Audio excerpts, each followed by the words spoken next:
Hello, Steve White, TrickBoy89 for Steve Arts 89. Well, I just saw a Midnight's Edge video that kind of disturbed me a little bit. It was Todd McFarlane explaining, they were trying to defend Todd McFarlane because he was explaining in this interview how female action figures can't and won't sell.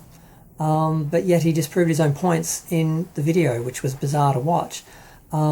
Basically, he said, I can't sell a line of female toys. I couldn't have a line of like 4 female toys and release it and have it sell well. Supposedly that was a reference back to the Ghostbusters line from 2016, which was 4 female characters that were apparently released and didn't sell well. But that might have something to do with the fact that the fans hated that film and it wasn't well received, it wasn't popular, as opposed to the idea of women action figures itself. Because how they kind of disproved their own point was they were saying children don't buy toys, adults buy toys, and adults don't want to buy girl toys for boys. And it's primarily a boys' action figures are primarily a boys' toy line, and they won't buy them action figures for girls either, so they won't sell. Because your parents won't buy them, not because kids won't like them or won't play with them.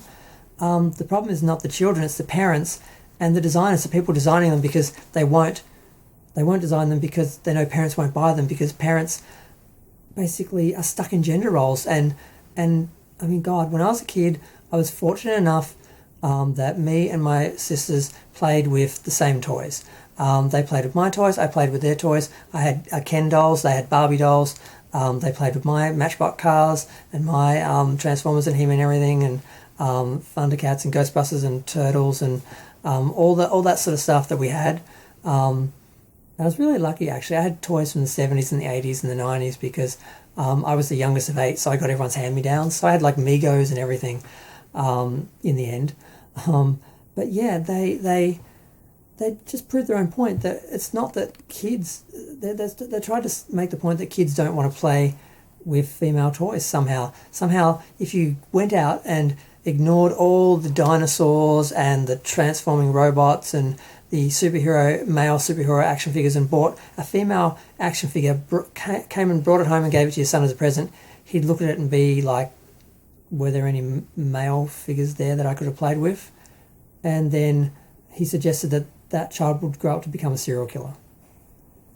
I mean, it was outrageous, it was ridiculous, it was offensive, like I said, it disproved their own point. They're saying, oh, I can't sell it. You can't sell it because parents won't buy it, because parents are stuck in the same mindset you're in, and you produce and promote things in a way that it's going to, they're going to be resistant of, because you see it as a problem, and that's how you design it, market it, put it into the world, and then they see it that way as well. So you have these two just backwards, just discriminatory, just sexist, misogynist idea in their heads, just butting heads. And in the meantime, the kids who would have played with the toys, because I mean, when they pointed out He-Man had Teela and Evil Lyn, and they sold well, and Sorceress, they sold well, and everyone played with them, because why not? Because you give a kid a toy of a female that's in a TV show that they like, they're going to play with it. They're not going to care.